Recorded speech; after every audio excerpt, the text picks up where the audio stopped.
Už ohledně té udržitelnosti se mluví tolik, až to udržitelný vlastně ve své podstatě není. A co by si sama ty chtěla předat svým studentům? Snažím se, aby prostě do toho dávali tu autentičnost, snažím se v nich trochu jako i při některých lekcích probudit tu autentičnost a tu kreativitu.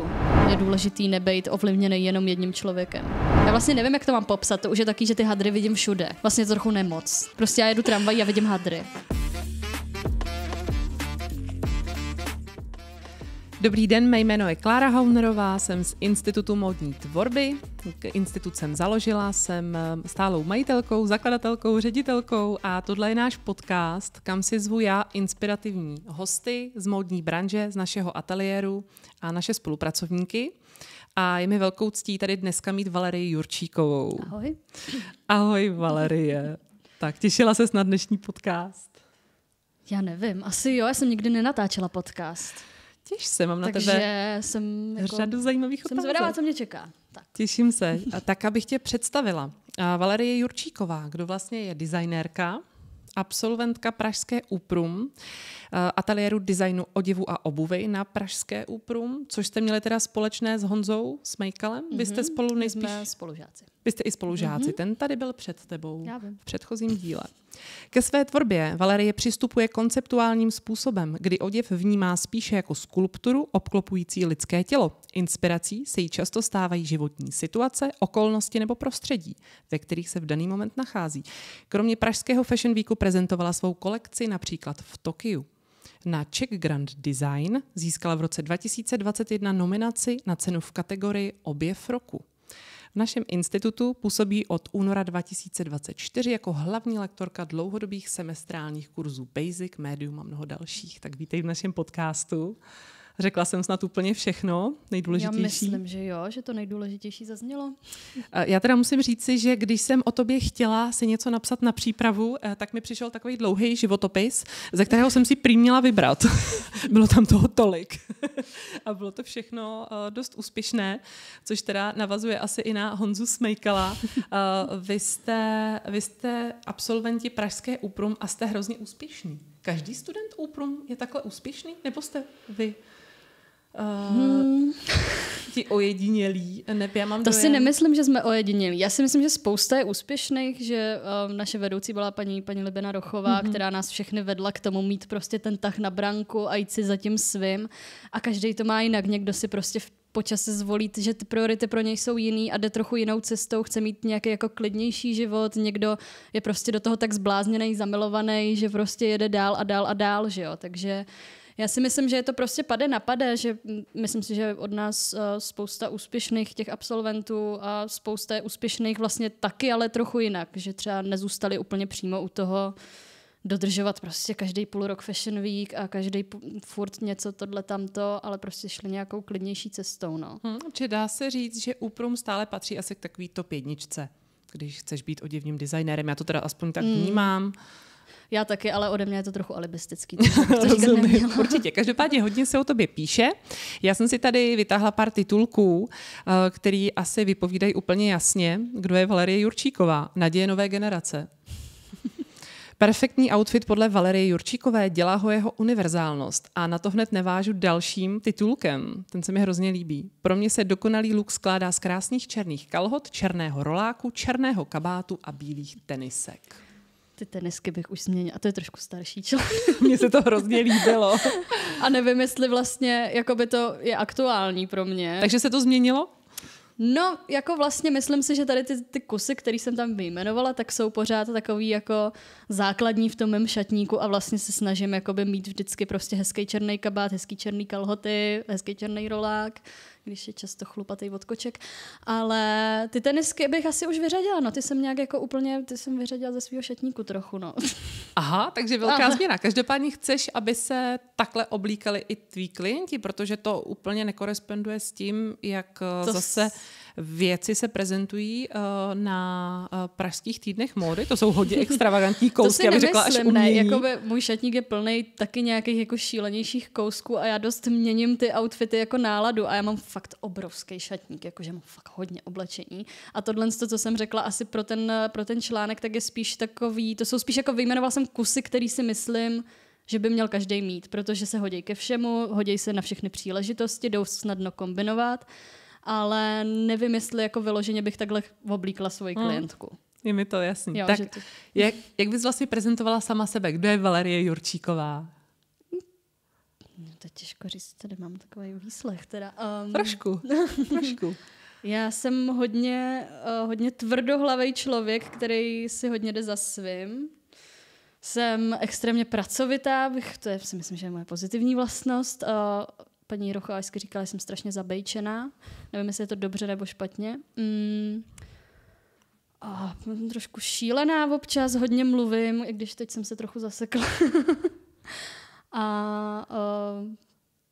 Prezentovala by si se výhradně jako oděvní návrhářka, nebo třeba máš těch profesí ještě víc? Mě tady často totiž naši hosté překvapí, co všechno ještě dělají ve svém volném čase. To já jsem nudná, já nic jiného moc nedělám. To znamená, že víceméně buduješ tu svoji značku, pracuješ u nás v institutu a prezentuješ mimo jiné samozřejmě na Fashion Weeku dost pravidelně. Jo. Já jakoby 24/7 víceméně trávím v ateliéru, v práci nebo koukám na seriály.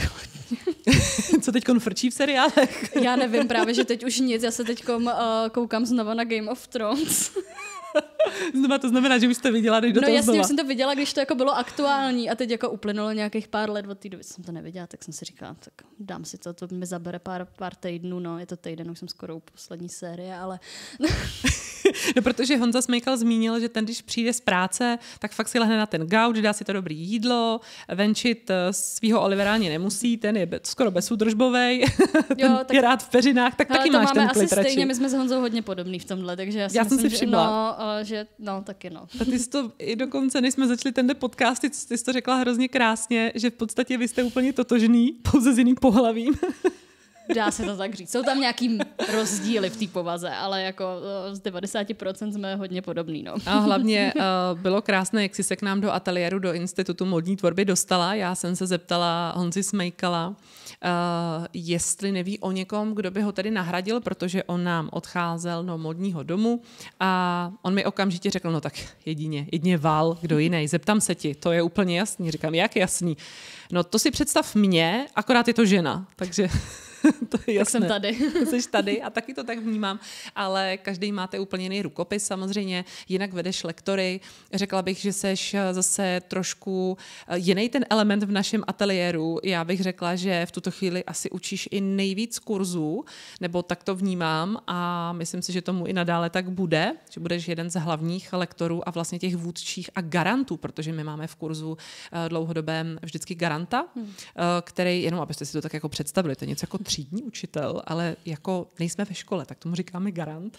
A vlastně ty, dá se říct, garantuješ, že ten student dojde až do toho cíle k té obhajobě s úspěšnou kolekcí nebo obhájí. A jaký to je vlastně najednou být tady u nás v institutu? Seš tady ještě poměrně krátkou dobu, není to pořád ještě tuším ani rok? No ne, je to chvilku, 3 měsíce, 4. Možná by bylo právě dobré zmínit, že už si i předtím měla tuhletu zkušenost, tak mě docela zajímá, kde jsi byla předtím, jaká byla ta cesta, jestli jsi už předtím vedla nějaké lekce a proč vlastně institut?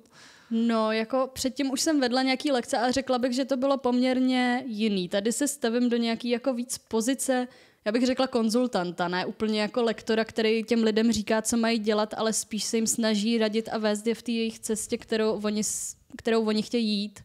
Takže a předtím, když jsem učila, tak to byly vyloženě spíš jako techničtější kurzy šití a bylo to čistě o tom šití, ne o celý té modní tvorbě a o tom procesu vlastně té tvorby a všechno okolo. Takže tam si myslím, že jako tady je to úplně jiný a je pro mě jakoby určitě zajímavý vlastně se po těch letech toho studia se postavit jako na tu druhou stranu toho lektora a vlastně všichni ti studenti jsou taky děti tam moje, který jako bych chtěla, aby jejich kolekce krásně dopadly a dovést je k tomu nejlepšímu výsledku. A já si myslím, že už pár absolventů pod tvýma rukama už odešlo, tak budeš je nějak sledovat nadále? Nebo měla jsi tam nějaký už třeba svoje talenty, že si říkají, to mě zajímá až třeba za pár let, co s tou značkou bude, nebo jak to dopadne? Určitě mám nějaký typy. Já si myslím, že právě ještě z těch, kterých jsem jako já garantem, tak ještě neskončili, takže ty ještě pokračujou. nevím, možná až vyjde podcast, tak už skončili, ale zatím teda ne. A takže jsem zvědavá, zatím jsem v té jako fázi zvědavosti. A určitě jsou tam lidi, kteří mě zajímají, s některými jsem i v kontaktu na nějaký osobní rovině, což je tady hrozně hezký, že si snadno člověk vytvoří k těm lidem jako nějaký osobnější vztah. A určitě se těším a jsem zvědavá, co uvidím ještě tady za výsledky. No, ty vlastně máš to srovnání vysoká škola, já teď začnu teda trošku tady k tomu tématu, když jsme u něj. Vysoká škola, zároveň si učila dá se říct i tehda, teď už ty kurzy nejsou, ale v konkurenčních kurzech, v jiném ateliéru tady v Praze. Ty máš sama nějakou zkušenost teď za čerstva z Pražské ÚPRUM a určitě i další zkušenosti z jiných škol nebo v rámci třeba i stáží a Erasmu a tak dále. V čem máš dojem, že třeba institut je jiný oproti třeba i klasickému akademickému vzdělání? Tak oproti tomu klasickému akademickému vzdělání je to určitě jiný v tom, že tady jakoby ten člověk není zatěžovaný tím dosáhnout nějakého počtu kreditů, chodit na nějaké jako extra přednášky a vlastně ta vysoká je takovej jako, já teď zpětně jako říkám, že to byl vlastně trochu hon za kreditama, jako, aby vlastně jsem mohla ukončit tu školu, tak ono nestačí to jako dřít v tom ateliéru a prostě udělat super kolekci, skvělý koncept, všechno, ale je tam ta druhá stránka, ta akademická, kde jakoby člověk musí prostě číst, psát, chodit na přednášky, chodit k těm zkouškám, učit se prostě, věnovat se těm dějinám té výtvarné kultury, což tady jakoby jsou od těchto dramatických jako studijních záležitostí studenti odproštěni a můžou se jako věnovat, se soustředí hlavně na tu tvorbu jako takovou. A mě by ještě zajímalo, že ti do toho vstupuju, a myslíš si, že to je potřeba, ale zároveň, aby třeba, když se někdo rozhodne, že bude studovat vysokou školu a má tam tohleto akademické vzdělání v rámci teda našeho oboru, že to je důležitý? Já sama za sebe vnímám, že jo. Já sama za sebe docela jakoby cítím to, že vlastně a snažím se to jako docela vštěpovat i těm studentům tady, když jakoby třeba v Basicu ještě tolik ne, tam je to trochu jiný, ale v tom médiu, kdy už jakoby tvoří tu kolekci, tak se jim snažím jakoby hodně klást důraz na to udělat si rešerši k té kolekci. Jakoby tam nejde čistě o tu historii, ale pokud někdo jako směřuje k nějakým historizujícím součástem těch oděvů, tak je jako odkazuju na to, aby si nastudovali tu historii těch věcí. Myslím si, že je důležité to vědět a jde to na té práci jakoby poznat, že ten člověk má ten kontext. Protože já se i ptám z toho důvodu, že častokrát mám dojem, že si někdo třeba naše kurzy, náš ateliér zvolí kvůli tomu, že to je jako rychlejší, že se to rychlejc naučí, že vlastně tak kurz Basic trvá půl roku, Medium půl roku, to mám za rok všechno hotový a jdu. Ale my vlastně k tomu zároveň, že jo, chceme, aby pracovalo se doma, aby šli do hloubky té kolekce a zároveň nechceme, aby to plnohodnotně jako zastoupilo vysoké školy. Mně to vždycky přijde skvělý mít i tu kombinaci, že se tady jako u nás se dozví něco kolem toho biznisu, ale teď by mě třeba zajímalo, jestli pro tebe je ta stránka toho biznisu důležitější než ta samotná tvorba, nebo radši bys...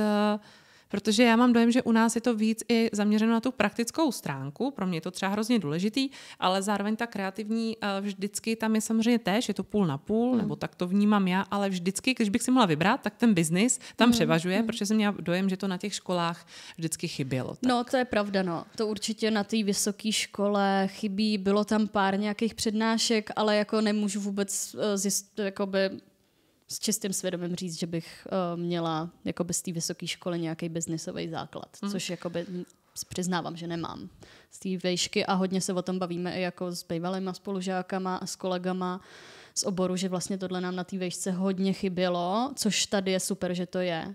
A myslím si, že spousta těch studentů, ne všichni chtějí být jako obrovský kreatéři. Někdo si chce založit prostě značku z víc jako... Nechci, aby to vyznělo blbě, ale víc jako basic oblečení, ne to, co třeba dělám já. Já dělám jako trošku víc kreativní práci, ale tam je jakoby každý chce dělat něco, že jo? A myslím si, že tady je super, že ten člověk jako okusí od všeho něco, pozná i tu biznesovou stránku, což na té vysoké škole jakoby minimálně tady v Česku ani moc nevím, kde jinde se to třeba nějak učí. Nevím, jestli třeba Zlín je na to víc zaměřený nebo něco, ale... Máme jich teď docela hodně těch škol. Je pravda, že zase, když někdo po střední škole chce zkusit štěstí v hudebním designu, tak má z čeho vybírat. Mě zajímá ta tvoje cesta. Vyprávěj, jak jsi se dostala k módě, kde víceméně to celé vzniklo. Ten začátek až po tu fázi... Tak to půjdeme daleko, ale... No, já jsem zvědavá až po tu fázi vlastně, kdy Valerie Jurčíková prezentovala svou kolekci v Tokiu. Tak kde byly začátky? No ty začátky byly jako, když jsem byla fakt už hodně mladá, no. Já jsem od malička úplně, my jsme měli na starém bytě s rodičema, tam jsme bydleli do nějakých mých 5-6 let, tak jsme měli sousedku, která byla švadlena a ona mě hrozně často hlídala. Takže já jsem tam jako vždycky u ní seděla a koukala jsem na ten stroj, jak ty věci šijou, šeli jsme na panenky, že jo, a tohle. A potom to nějak jako vždycky jsem chodila do výtvarky, jsem se furt něco kreslila, takže mi pak jako rodiče někdy v nějaký 6. 7. třídě koupili figurínu. To jsem tak jenom mimochodem, to je docela vtipný. Já jsem teď našla na nějakém starém disku ze svého počítače asi 40 výtvorů na té figuríně, který jsem udělala někdy jako v 6. třídě. A jako ono to nebylo úplně blbý. Jsem si říkala, wow, tohle jsem dělala v 6. třídě, to je docela dobrý. To je velký poklad teda, co jsi našla. No, neukážu ho nikde, ale jako nebylo to úplně blbý. No a pak vlastně v té 9. třídě, že jo, přišel nějaký zlom, kdy prostě jsem chtěla hrozně jít na jako uměleckou střední do Uherského Hradiště, hlásila jsem se i do Brna. Tam byl zase Honza, tam jsme se mohli potkat, ale nestalo se. A vlastně tenkrát mi rodiče dali jakoby docela ultimátum s tím, že mě jako samozřejmě podpoří v tom, že chci dělat tohle, tak v tom podpoří, ale pokud to nevyjde, tak prostě půjdu na Gimpl. Takže kdyby mi nevyšla ta střední, ty přijímačky, tak jsem jako dost pravděpodobně teď byla třeba na medicíně, je to možný, nevím. Uh-huh. A tam jsem vlastně byla v Uherském Hradišti, tam jsem studovala taky design oděvu. A potom z toho Hradiště už byla jasná tak nějak jako Praha, tam to byl můj cíl. Na poprvé mi to nevyšlo, což asi jako by překvápko, ale nevím. A byla jsem 1 semestr v Plzni a hlásila jsem se potom... Já také. No. A jenom 1 semestr. Ani ten semestr jsem nedodělala. Já jsem také jako ne. Po Vánocích jsem si zbalila věci z koly a odstěhovala jsem se zpátky. Stejný příběh. Jo. Jako to hodně nešlo, ta Plzeň. No. To nic proti Plzni nebo někomu tam, ale mě to prostě nějak jako vůbec nesedlo a za mě to bylo prostě velký špatný. A díky bohu teda potom vyšla Umprumka na podruhý a pak už jsem prostě...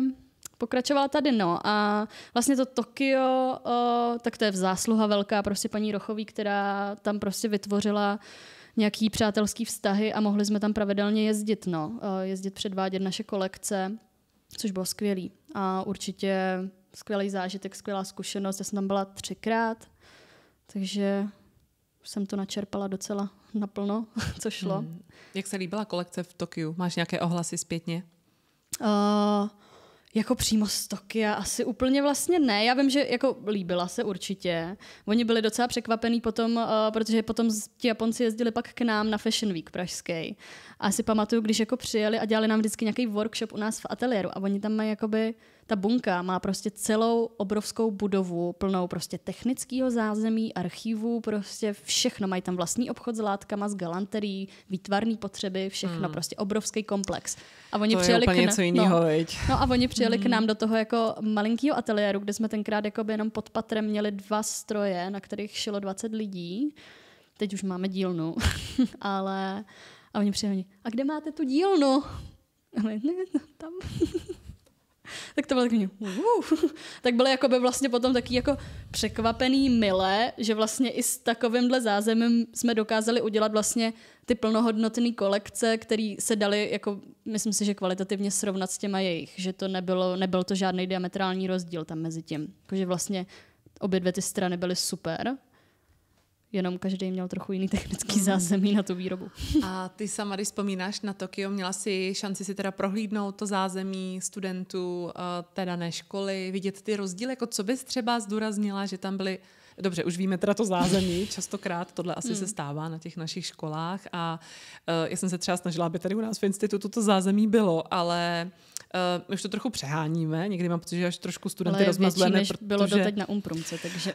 No, ale svým způsobem i já si pamatuju na takové ty hořké začátky, kdy to studio, nebudu teda jmenovat, kde to bylo, kde jsme měli, protože já jsem těch škol prostřídala též hodně, ale abych se k tomu vrátila, kdy jsme tam měli 3 stroje pro asi 10 lidí a byli jsme rádi, když zrovna i fungovali, nebo se zase čekalo, kdy budou fungovat a pak jsme to zase došívali někde bokem. Ale vlastně na to vzpomínám hrozně ráda, protože jsem si vyzkoušela i ten stres, to, že nás tam bylo hodně, ta zdravá konkurence. To tady mají takovou vatičku, že jo? Tady to mají všechno tak, jako něco potřebujou, mají to, ale jak to mají v tom Tokiu? Já myslím, že docela tam asi ty rozdíly byly značný i v nějakém přístupu k výuce? No spíš v té tvorbě, jako to bylo hodně, jako já mám teda ten nějaký můj asi subjektivní názor na to a já jsem měla hodně silný pocit z toho, že oni tím, že měli přístup ke všem možným jako technologiím, přes pletáž, výšivky, tisky, tak to tam bylo prostě, oni to tam měli všude. Že to bylo všechno, prostě milion všeho, jako asi je to trochu taky jejich rukopis, ale na mě některé ty věci už byly až přes příliš jako že nevím, jestli si to ti studenti chtěli třeba vyzkoušet všechno, nebo jakoby tím, že měli tu možnost, tak vlastně tím, že můžeš, tak to uděláš. My jsme nemohli, tak jsme to nedělali, že jo? A pracovali jsme prostě s nějakýma jinýma prostředkama. Tak v tom bych řekla, že možná byl jako ten rozdíl toho, že oni vlastně neměli ty mantinely. Nemají ty mantinely tak postavený jako my v rámci nějakých těch technologií. Narážela jsi tady, když jsi ty studovala, protože teď už jsi samozřejmě ze školy pryč, nebo čerstvě, zase to není tak dávno.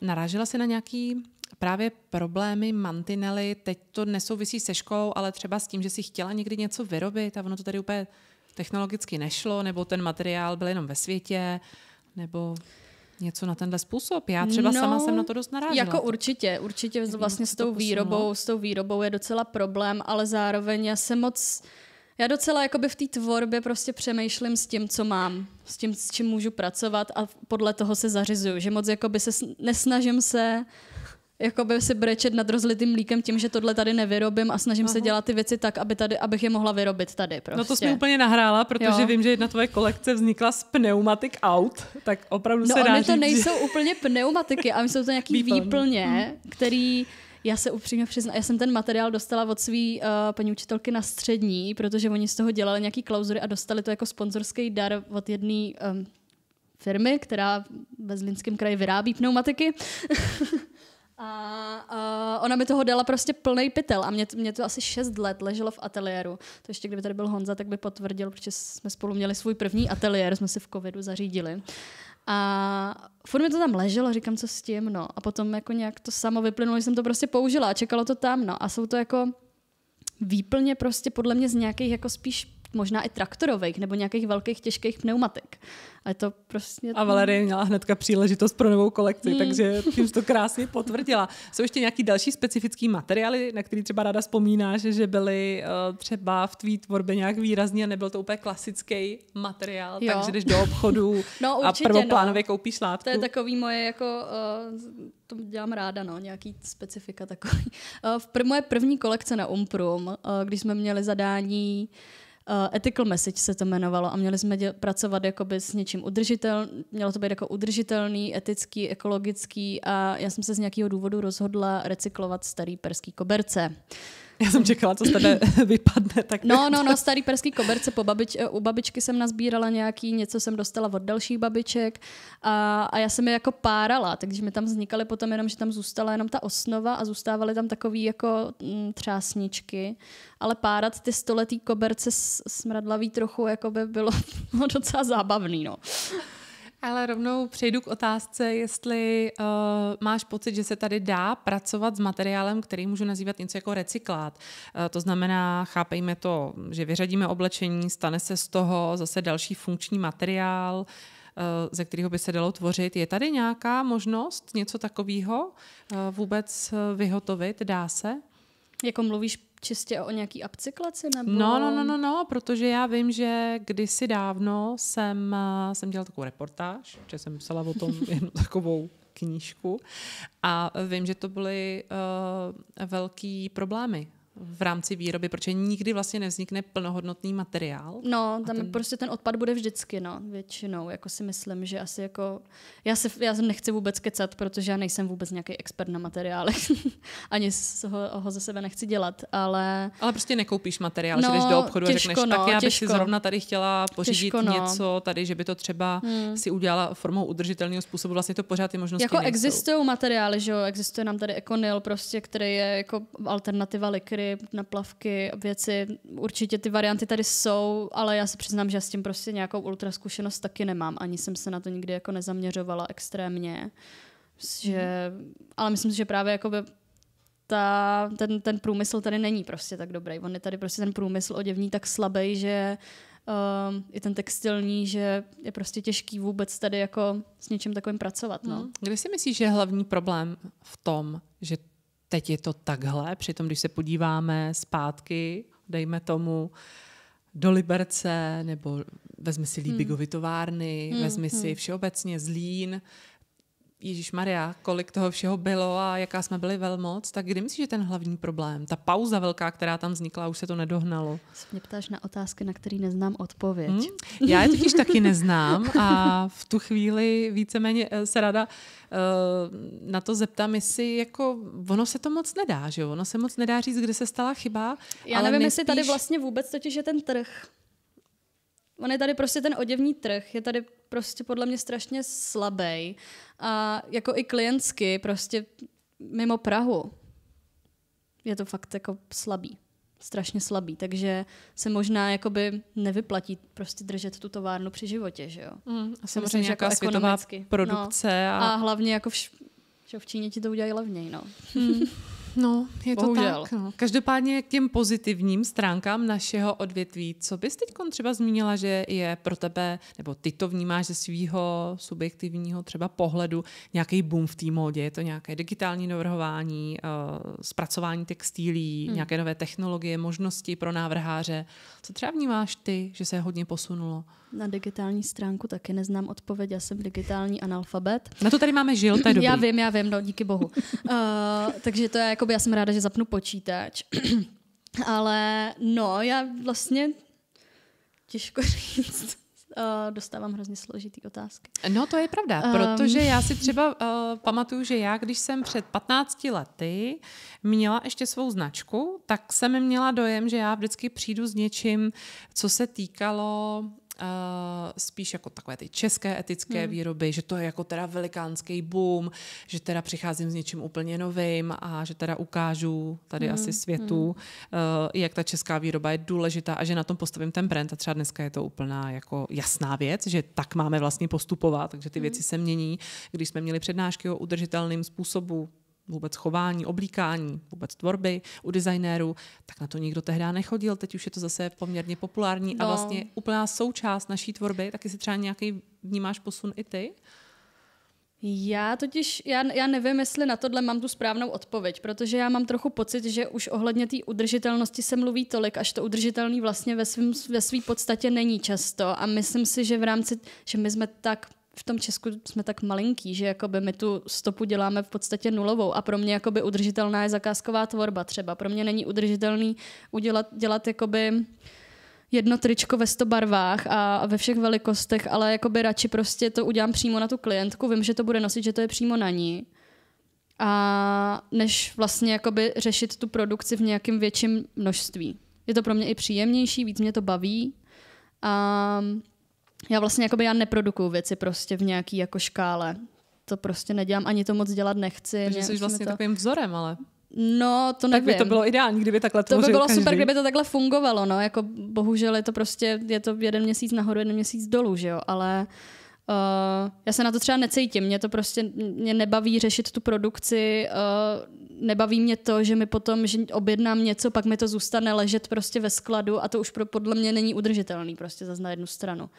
Že prostě takhle v té zakázkové tvorbě každá ta věc má toho svého klienta, který si ji potom prostě odnese domů a nosí ji. Myslíš si, že v dnešní době klienti přemýšlí o tom, z jakých je to materiálu, kde třeba látky bereš, jak tvoříš, koukají si ti trošku pod pokličku, nebo jim je to jedno? To si myslím, že koukají, že jako by prostě člověk, který chce nechat udělat něco, který si chce nechat ušít něco na zakázku, tak se kouká na to, jaký je to materiál určitě. Jako určitě to nebude chtít prostě z nějakého umělého polyesteru. Že minimálně jakoby kouká na ten typ toho materiálu. To, odkud je, to si myslím, že už je moc nezajímá většinou. A myslíš si, že český klient jako dá ty peníze za to, ušít si něco zakázkově, ale mít to v tom šatníku jako jednu z těch top věcí, je jich málo, investovat? Ale jo. Pořád je tady ta příležitost. To se asi shoduje i tady s ostatníma designérama, který si myslí to samý, což je vlastně skvělý. Takže dá se říct, že nejdůležitější je si najít takovou klientelu, pak si ji udržet a pak už máš určitě i tu možnost si dát prostě tu pohodu na tom gauči. No ta pohoda na tom gauči nikdy není, ale jako ta pohoda na tom gauči prostě když přijdeš po 16 hodinách v ateliéru je potřeba. Je mi to jasný, no, protože já si myslím, že je asi podstatnější mít tu svoji klientelu, mít z těch, 10 klientů nějaký pravidelný asi přísun třeba zakázek, tím pádem i nějakých peněz, než mít asi pořád otevřený nějaký volný e-shop, kde nevíš, co zrovna. Já si myslím, že mít otevřený ten volný e-shop je i větší stres. No, co jsem myslím. Jako samozřejmě je i stres to, jako je měsíc, kdy prostě, 2 měsíce, kdy prostě není klient. Ale jako by vlastně pak je měsíc, kdy jsou 3 najednou. Jakože tam prostě stejně není prostor na to. A pak třeba přijde Eva Farná a chce kostým do O2 Areny. To byla velká příležitost pro tebe asi. Jo, bylo to zajímavý, byla to super zkušenost. Určitě. No mě by totiž zajímalo, jak se liší, to mě zajímá hodně, když tvoříš klasický oděv a kostým někam na pódium, který má za prvý vydržet, musí mít tím pádem nějaký adekvátní vlastnosti tomu, aby člověk se v tom mohl hejbat, pohybovat se, tančit, zpívat. No v něčem je to lepší a v něčem je to horší. V něčem je to lepší v tom, že zároveň jakoby na té stage nejde vidět všechno. Takže prostě a ty kostýmy jsou, jde o ten efekt. Jsou to věci víc na efekt, tím pádem ten kostým jakoby, a ten kostým se použije 1, 2krát. Takže nemusí prostě zase tolik vydržet jako časově. Samozřejmě musí vydržet ty pohyby a musí být uspůsobený tomu, že ten člověk se v tom bude hejbat, bude v tom tančit, bude v tom skákat, bude se někde prostě s tím nevím co. Takže jsou tam jakoby, a zároveň prostě o tom člověk musí přemýšlet trochu jinak, že ty lidi to vlastně vidějí z dálky. Že ten kostým není vidět z 5 metrů, prostě je vidět z 20 metrů. Zatímco když přijde klientka, která to vidí že na denním světle. A u té klientky se řeší, světle je taky důležitý. A u té klientky se řeší to, že to prostě chce nosit třeba jakoby každý den. Že jo, to je něco, takže tam se zase řeší trochu jiný věci. No. Je to určitě jako velký rozdíl. Řeší se úplně jiný věci. Myslíš si, že to je jako i jiný odvětví toho oděvu? No, je to víc kostým prostě. Je to vlastně kostým, no. Je to kostým. Jaká je tvoje ideální zakázka nebo tvoje ideální klientka? Když přijde, co chce? Když přijde, ideálně si vlastně má už něco předvybraného prostě z kolekce aktuální a prostě si na to sedneme a domluvíme se, kde budou nějaký změny, že chce prostě tyhle šaty, ale chce je delší, chce je kratší, chce je trochu jinak a trochu se vzájemně o tom prostě pobavíme, o těch jejich potřebách, každý chce prostě zakrýt jinou partii, třeba dejme tomu. Takže vlastně někdo, kdo přijde s tím, že chce tu věc jakoby vyloženě ode mě, že se mu líbí prostě poslední kolekce, dejme tomu, a s tou potom pracujeme, že už máme nějakou typologii. Pak jsou prostě typy klientů, kteří jakoby přijdou s tím, že mají svůj vlastní nápad a chtějí to ušít, to prostě není úplně nejlepší. No. To už je takový, že tam už se cítím jako švadlena, ne jako ten designer. Že jo? Takže nejlepší je, když prostě mám tu volnou ruku jako designerské a ten klient si nechá poradit a není zabejčený. Tady třeba Honza před tebou v podcastu zmínil, že úplně nejradši si to šije sám, má nad tím třeba i tu svoji kontrolu. Jak to máš ty? Já to taky šiju sama. A měla bys důvěru v nějaké švadleně? Mám jednu paní švadlenu, ve kterou mám důvěru, a to je paní Jana, která byla naše dílenská na Umprumce, a to je jediná švadlena, který věřím. Ale ta už šla taky do důchodu. Takže tato generace nám tak nějak jakoby teď ustoupila, už nám zestárla, než se tady zase zprovoznějí a zatraktivní učební obory, tak asi tady bude velká díra právě na trhu v rámci toho, kdo to bude realizovat. Teď bude prostě chvíli díra, no, protože... Ale zároveň já jsem měla třeba minulý rok, jsem měla 2 stážistky, které byly z Holešovic a byly tam jakoby z oboru vyložení jako toho technického, ne jako, že nechtěli navrhovat, chtěli prostě jakoby umět šít. A vlastně jsem na nich viděla hodně, že mnohem víc jakoby je to bavilo, jenom to, že prostě protože většinou, když přijde stážista, tak jakoby stážista není kreativní, že jo? Stážista ti prostě pomáhá s tou kolekcí a pomáhá ti zařizovat věci a dělat věci a většinou prostě šije. Takže tam bylo vidět, že ty holky to víc bavilo, než prostě stážisti, který přijdou jako s tím, že studujou na to být módní návrhář. A myslím si, že je fajn, že vůbec jako takhle mladí lidi chodí na tenhle obor. A to mě zajímá, jestli z tvého pohledu vnímáš, že všichni spíš preferují to návrhářství, to návrhářinu, nebo už to teď směřuje i k tomu, že někdo chce na tu techničtější stránku, ať už třeba šít, dělat technologii oděvů, to těžko říct, to už není to moje generace, že jo, takže jakoby v té mojí generaci prostě jsme všichni chtěli být kreativní, tak jsme kreativní, No u nás taky a proto nejsou ty švadleny. No právě, Ale zároveň jsem měla, pamatuju si, že v té Plzni, kde jsem teda jakoby nestrávila moc času, my jsme tam padali jak hrušky v tom prváku docela a první spolužečka, která se rozhodla jakoby odejít, tak odcházela s tím, že chce šít, že vlastně nechce být kreatér a že chce šít. Takže jakoby možná prostě postupně se ty lidi vyprofilujou spíš na tohle, Máš tady třeba podobnou zkušenost v institutu, že třeba někoho odradí to, že my jim to říkáme tak, jak to je, ukazujeme jim i ty temnější stránky toho našeho odvětví, že někoho takzvaně sice jako odradíme, nebo odradíš, ale jeho napadne myšlenka jít právě třeba studovat třeba jenom ten oděv jako takový oděvnictví, technologie, konstrukce, a že máš vlastně i z toho potom, že jo, dobrý pocit, protože tam to uplatnění je vlastně, dá se říct, větší. Je možná silnější, Stává se ti to? Zatím se mi to asi nestalo. Zatím se mi to asi úplně nestalo, ale zároveň jakoby vnímám různý typy lidí, prostě, který na těch kurzech jsou. A prostě někdo do toho jde vyloženě s tím, že ho to jenom zajímá a je to vlastně trochu koníček. Ne všichni jdou s tím, že prostě chtějí být designer nebo chtějí zakládat tu oděvní značku. Myslím si, že je tady spousta studentů, který vlastně jakoby do toho jdou s tím, že vlastně chtějí zjistit, jestli je to bude bavit, nebo je to prostě baví a chtějí v tom nějak jako pokračovat a dělat to trochu pro sebe vlastně. A co by si sama ty chtěla předat svým studentům jako za zkušenosti, to, co asi nejvíce, protože já jsem to nutkanicky měla, aby věděli tohle, tamto, co mě chybělo, dovzdělat je v tomhle odvětví. Máš dojem, jako, že potřebuješ něco konkrétně předat? Nebo se držíš nějakých osnov, jak to máš? No, tak držím se samozřejmě osnov, ale... No teď, co vymyslím, to ano, ale těch takové... Těch osnov se držím, protože musím. Ne. Já se snažím hodně nutit do té kreativity a jít do hloubky té věci. Snažím se, aby ty věci nebyly prostě povrchní, aby nebyly jenom líbí se mi tohle, co jsem našel na Pinterestu, tak to vlastně trochu skopíruju. Snažím se, aby prostě do toho dávali tu autentičnost. Snažím se v nich trochu jako i při některých lekcích probudit tu autentičnost a tu kreativitu. Takže si myslím, že jakoby se snažím hodně víc k tomu, k čemu jsem byla vedena. Myslím si, že se snažím víc k tomu, k čemu jsem byla vedená já třeba na vysoké škole. A co když potom přijde jiný lektor a ten zase řekne, ale tak prosím vás, hlavně ten biznis. Pojďme se na to koukat z biznisového hlediska. Nekazí ti to tam ale trochu? Ne, to si nemyslím, že je špatně vůbec. Já si myslím, že to je jakoby v pořádku. Já si myslím, že my jsme to na té vejšce vlastně měli docela podobně, protože my jsme měli, že jo, paní Rochová nás vedla, jako samozřejmě tam ta tvrdá realita vždycky byla, vždycky zazněla, ale vedla nás k tomu, ať prostě si jdem za tím svým, ať jsme hlavně kreativní, blablabla. To jsem nemyslela ve zlým, jestli to paní Rochová poslouchá. Ne, a pak jsme tam měli třeba přednášky s panem Ťapťuchem, který byly jakoby čistě praktický a vlastně jsme přišli na tu první lekci a on řekl, polovina z vás prostě to nebude dělat, prostě vy si holky najděte bohatý manžely, protože jinak jakoby to je hrozný trochu, ale prostě tak bylo. A ved nás víc k tomu, jako dělejte ty věci tak, aby byly prodejný, business. Jo? Takže vlastně tam taky byly ty dvě stránky a já si myslím, že to bylo dobře.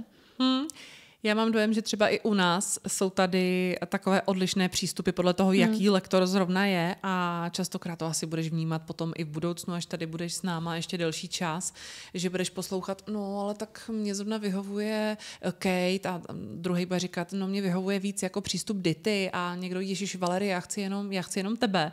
A my to děláme na schvál tak, že třeba v kurzu Basic a Medium se musí točit lektoři, ať chtějí nebo nechtějí. A není to proto, že byste neměli čas a pořád se museli střídat, ale že to má nějakou efektivitu, ale přesně tam jsou ty odlišné přístupy, které občas můžou být až jako zavádějící, ale vlastně má si každý z toho vzít něco pro sebe a udělat si z toho nějaký celistvý závěr. Ne, já si myslím, že to je dobře, jakože prostě poznají víc těch přístupů, víc i nějakých jako našich osudů, jako těch lektorů, protože jsme každý jiný, že jo, takže si myslím, že je to fajn, určitě jako kdybych měla na vysoké škole jenom paní Rochovou třeba, tak si myslím, že ne, že by to bylo špatně vyloženě, ale ty ostatní pohledy jsou taky důležitý prostě. je důležitý nebejt ovlivněný jenom jedním člověkem. Přemýšlela jsi někdy nad tím, kdyby si nebyla oděvním designérem, oděvním tvůrcem, čím bys byla? Co by tě lákalo? Já nevím. Já nic jiného nedělám. Já jsem strašně nudný člověk a dělám jenom oblečení. Takže ho děláš ale taky dobře. Ty jsi vlastně vsadila na jednu kartu a ono to klaplo. No, uvidíme ještě, jak moc to bude klapat v budoucnu. Teď jsem skončila školu. Ale připravuješ nějakou kolekci teďko na Fashion Week nebo pro nějaké další příležitosti? Ještě nevím, kde bude, ale připravuju.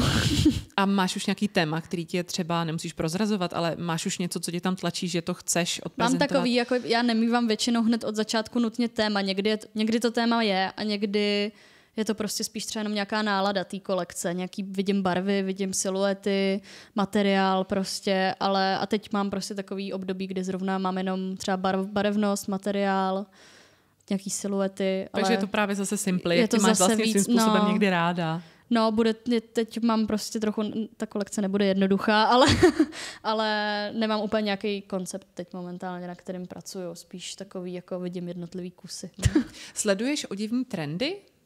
Ty klasický oděvní trendy, které třeba jsou na Premier Vision k vidění a řídíš se tím, co vlastně se zrovna nabízí pro další sezónu? Asi ne. A úplně. Proč?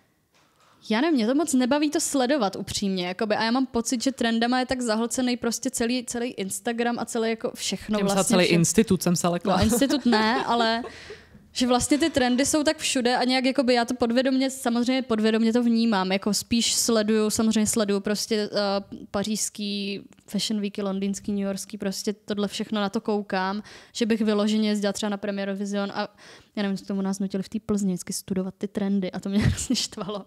Já to nechci studovat, já to chci jakoby, já to vnímám, já to vidím, že se to děje, miluju koukat se na přehlídky, ale možná mě to ovlivňuje, možná ne, vlastně na to nedokážu úplně odpovědět. Ale nějak aktivně to nesleduju.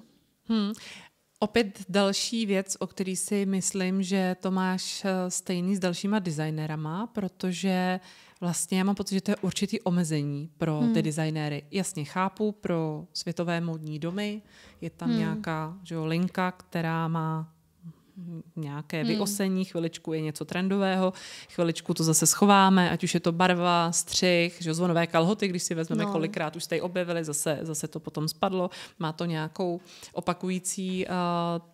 opakující fázi, ale mám dojem, že se to opravdu týká spíš těch větších módních domů a toho samotného designéra to prostě omezuje při tvorbě. To asi máte všichni stejný. Tak kde teda ty, jak jsi uvedla z každodenního života, čerpáš inspiraci, jak si to mám představit teda? No to vždycky prostě taky něco se stane a to prostě ovlivní a tam přijde ta myšlenka z toho vlastně jakoby udělat tu kolekci. No a prostě co to je? Takže jdeš na záchod, jdeš do koupelny, řekneš si, ty bláho, venku prší. No ne, tak třeba prostě se mi staly nějaký věci v osobním životě, který prostě potom jako odreflektují v té tvorbě, spíš jako z tohohle hlediska. A nebo pak prostě, já nevím, jedu někam na dovolenou a vidím tam zajímavý sloup a řeknu si, wow, to je dobrý sloup, to by mohl být hezký tvar saka prostě. To už jsou takový, já vlastně nevím, jak to mám popsat, to už je taky, že ty hadry vidím všude. Vlastně to trochu nemoc. Prostě já jedu tramvají a vidím hadry. To je krásný. Máš nějaký svůj oblíbený kousek, bez kterého by ses neobešla, který by si nikomu nikdy nedala, který tam v tom tvém velkém šatníku, který, ač ty máš ráda minimalismus, tak máš vlastně docela velký šatník, jak se zmínila? No to se nestává u designérů. Já si nemyslím, že já jsem v oblíkání minimalista, totiž. Teď už jakoby... Ale líbí se ti to, jsi zmínila. No jako spíš mít ty minimalistický kusy, protože oni jdou snadno kombinovat se vším. Ale jakoby... Nemyslím si, že jsem úplný minimalista. Jako můj šatník je plný barev, vzorů, různých střihů, věcí, materiálů, takže já se hodně oblíkám prostě podle nálady a mám vždycky nějaký období. Teď mám prostě období sak, tak mám prostě 6 těchto velkých sak ze sekáče a ty nosím každý den, jo. Takže to je prostě... A co se týče nějakého kusu, tak já nevím, jestli jako vyloženě v tom oblečení, protože to oblečení fakt střídám. Mám takové věci, které si jako držím, protože je mám ráda, ale teď je to prostě aktuálně třeba moje kabelka velká na počítač.